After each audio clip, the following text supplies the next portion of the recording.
What are a realtor's goals when posting on Instagram? Well, Michelle Berman-Mikel, our Instagram specialist, is going to talk to you today about how to increase loyalty through your posts and get more deals. Stay tuned. This episode of Keeping It Real is brought to you by Real Geeks. How many homes are you going to sell this year? Do you have the right tools? Is your website turning soft leads into interested buyers? Are you spending money on leads that aren't converting? Well, Real Geeks is your solution. Find out why agents across the country choose Real Geeks as their technology partner. Real Geeks was created by an agent for agents. They pride themselves on delivering a sales and marketing solution so that you can easily generate more business. Their agent websites are fast and built for lead conversion with a smooth search experience for your visitors. Real Geeks also includes an easy-to-use agent CRM. So once a lead signs up on your website, you can track their interest and have great follow-up conversations. Real Geeks is loaded with a ton of marketing tools to nurture your leads and increase brand awareness. Visit realgeeks.com/keepingitrealpod and find out why realtors come to Real Geeks to generate more business. Again, visit realgeeks.com/keepingitrealpod. And now, on to our show.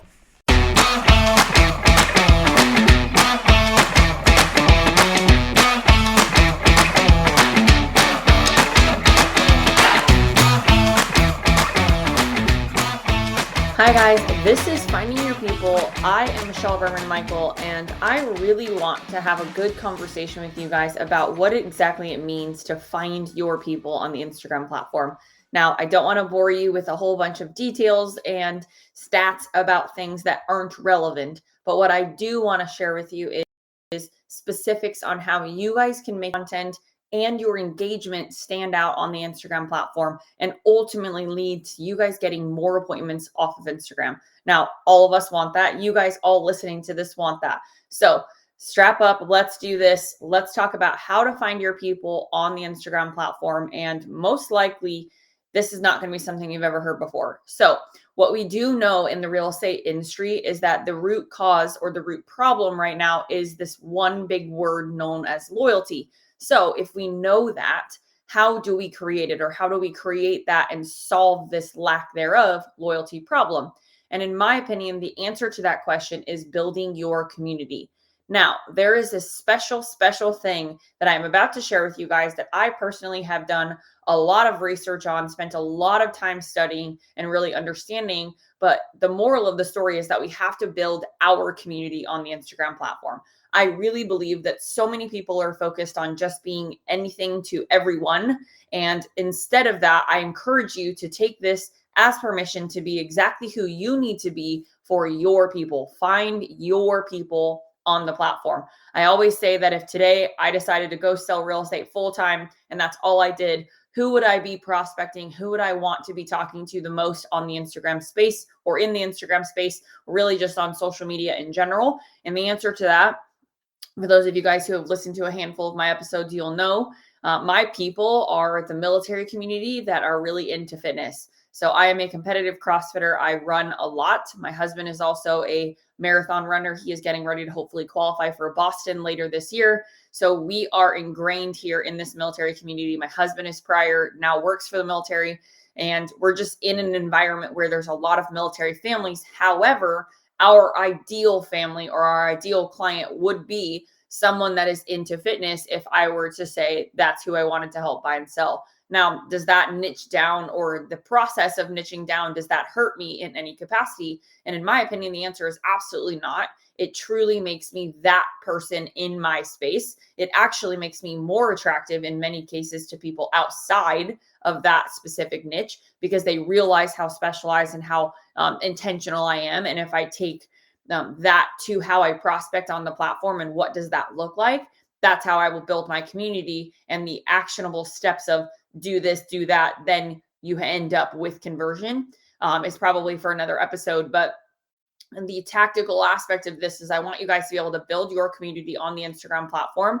And it starts with what we post, right? So it starts with how we produce content and how we share content with our audience, because that ultimately is how we start that process of building our community, which then in turn becomes the foundation for how we then prospect. So if we are trying to actively have new conversations with people that we don't know in our messages every single day, well, it has to then in turn tie back to our content. Because if we are in one-to-one conversation with someone and they are listening or they're reading messages that we're sending to them and we're having this great back and forth, they in turn will then click on our Instagram profiles and go look at our content. And the question then becomes, are we who we say we are? And that is really, really important to understand, that as you build your community with the intent of creating this loyalty factor, your content has to mirror how you talk in your messages. So if you are going to be actively outbound prospecting, meaning intentionally sending conversations or starting conversations with people that you do not know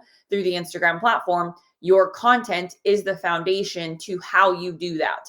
Knowing that you can't do one without the other. You can't be all business in the content, all personal in the DMs. You can't be all personal on the content side and all business in the DMs, or vice versa. They have to be synonymous with one another. This then ties into, you have to be able to and be willing to post personal content, knowing that that then creates that foundation for how we prospect.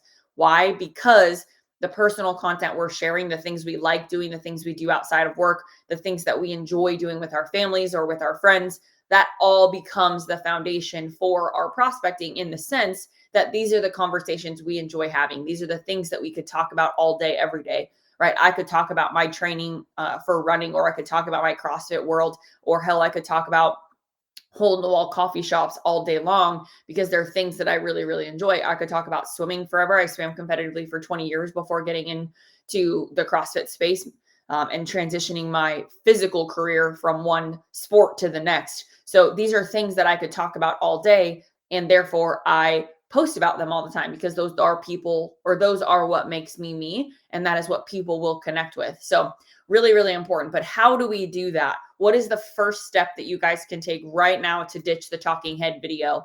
To create the community and really start to build it? And the answer is to ditch the talking head videos. So what the heck do I mean by that?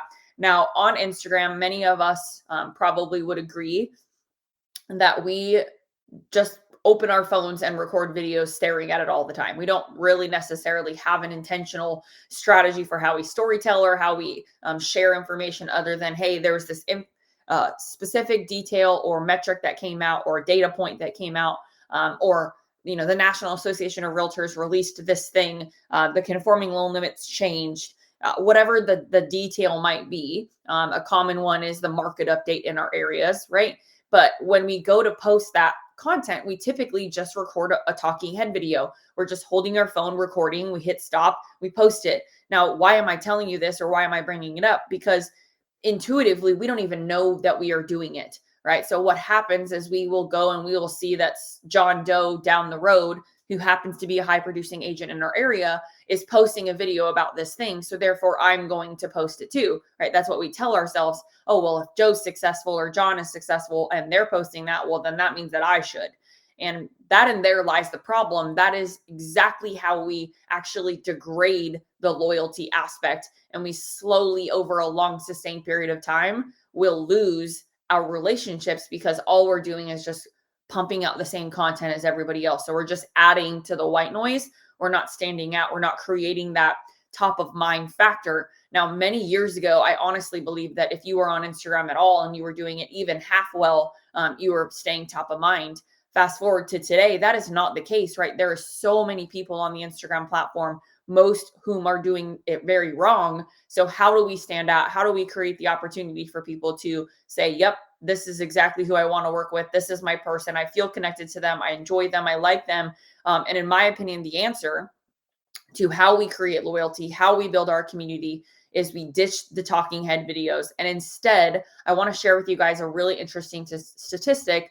I promised I wouldn't do a lot of them, but I do want to do one of them because this statistic, 63% versus 5%, is one that I think is really, really important to talk about. And what are these numbers, right? So first and foremost, I think it's important to understand, what is the 63% number? What is the 5% number? How do they relate to each other? And ultimately, I think that's a place where I want you guys to understand that there was importance or value in how or why I'm sharing these metrics with you.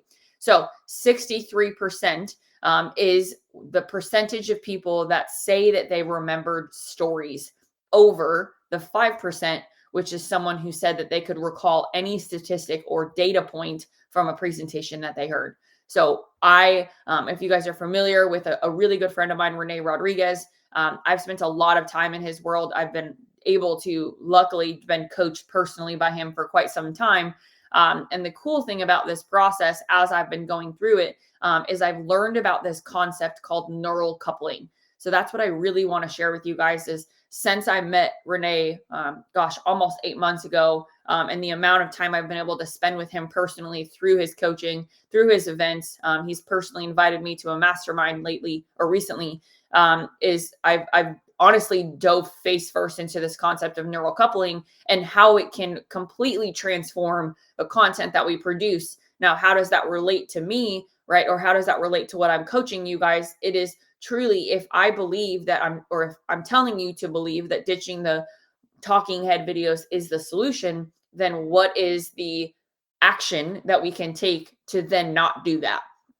And in my opinion, the answer is all in the videos that we produce. So it's through this concept of neural coupling. So if 63% of people are saying that if there was a story told by the person creating the content, that they would remember it, and only 5% of people are saying that they would ever remember that video that they would only remember a data point from that video. So again, you're talking about two massively different numbers, right? 63% of people say that if a presenter or someone who's giving a presentation tells a story or uses storytelling as part of it, they will remember something from the presentation, as opposed to only 5% of people will say that they would ever remember any data point or metric that same presenter would share. So we have to then tie in this concept of neural coupling so that we are now telling more stories in our content. So what is neural coupling? I think is a good way to start. But neural coupling refers to a phenomenon where two individual brain activities become synchronized when they are engaged in effective communication. So to boil that all down simply, when a speaker tells a story, the listener's brain activity mirrors that of the speaker, creating a shared mental experience. So they start to think about their own scenarios. They start to think about their own stories that they can recall from when they maybe were younger or past experiences. So the sensory perception, our emotional response, our ability to connect one-to-one with the person becomes dramatically stronger. So how does neural coupling enhance content consumption, or how does it help us with content consumption on Instagram so that when people are consuming content, they consume ours? There's really two big ways. Number one is the way we storytell, right? So stories are inherently more engaging than raw data because they activate multiple parts of our brain. So a well-told story can evoke emotions, can create very vivid imagery. It can really stimulate the listener's imagination and making them feel connected to the content, makes the content more memorable and impactful. Now, the second piece to that is the emotional connection that we have. When we do a good job at telling stories, the users can hopefully connect to that, and then it will resonate with them. Their brains will then mirror the emotion of that storyteller, and the emotional connection fosters that deeper engagement with the content, leading to an increase in conversations, comments, story replies, all of the details, or all of the metrics, I should say, that we consider engagement on the Instagram platform. So if we want to get more comments on our content, we want to get more story replies to the content we put in stories, we want to get more DMs, we have to appeal to the emotional side of someone's brain, right? How do we then appeal to the emotional side of someone's brain? We do that through storytelling in our content.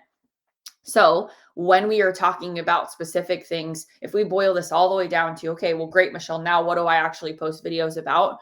There's another video another episode I've done here with you guys where I talk about value series as it relates to this. Value series is one topic divided into 5 sub-questions. Each of the 5 sub-questions is its own video of 40 to 60 seconds. Now that series, how do you come up with the topics for that series? That is in another episode as well. But the reality of it is we are sharing passions, and we are coupling our passions with our pain points that we solve for our clients, or with the pain points that we solve for our clients. So when you are creating that series, you are building an analogy between your passion and your pain point that you are solving for your ideal clients. And that in turn helps us tell more stories. Now, the process of doing this, the process of creating value series in this way, the way that I've taught for years and years, and the way that I myself personally build content that then in turn relates to this concept of neural coupling, is that the average video watch time on Instagram across the board, regardless of what type of content you're creating, regardless of what industry you're in, is about 3 to 6 seconds if you're lucky, meaning most videos that get posted average 3 to 6 second watch time. In this process, if you guys execute this process, I personally, my average watch time is 11 to 14 seconds. My clients are closer to 12 to 15 seconds. So people are crushing this as far as being able to lead from the front with a hook related to the story that you're going to tell, or the piece of the content that you really want people to resonate with in that hook is so important in order to start the video successfully, so that we can get them to that watch time. And then obviously to keep them through the remainder of the video, that's where the storytelling aspect really comes in. But you sort of reverse engineer the story into what that hook looks like. So long story short, if we peel the onion layers all the way back, I'll end here with this and say that if you want to create loyalty in the content that you are producing, or just in the business that you're building as it relates to social content, or really just in general, right? The root problem of not being able to receive that loyalty is that we are not building our community. We are not talking to our people. So if you produce content in the lane of talking to your people, you will in turn build more community. Now, how do you do that? It is through the art of storytelling, that concept that we are talking about in this particular episode being on neural coupling, knowing that 63% of people will remember a presentation that was shared if there was storytelling involved, and only 5 people would ever recall a metric or a data point from that presentation, even if it was the same exact presenter. So important to understand that when we talk about things that we love, when we talk about passions and things that we really enjoy, and we couple that with our pain points that we solve for our clients, we can then tell stories. And those stories that we create is how we create this following of people that are loyal to us. And the community that we're able to build are people that are really, really in tune with who we are and what we do. And we then create the solution of I'm staying top of mind, which at the end of the day, in a very oversaturated Instagram marketplace of real estate agents, your only job should be to focus on how can I create more top of mindness? How can I stand out among the white noise of everybody else on the Instagram platform?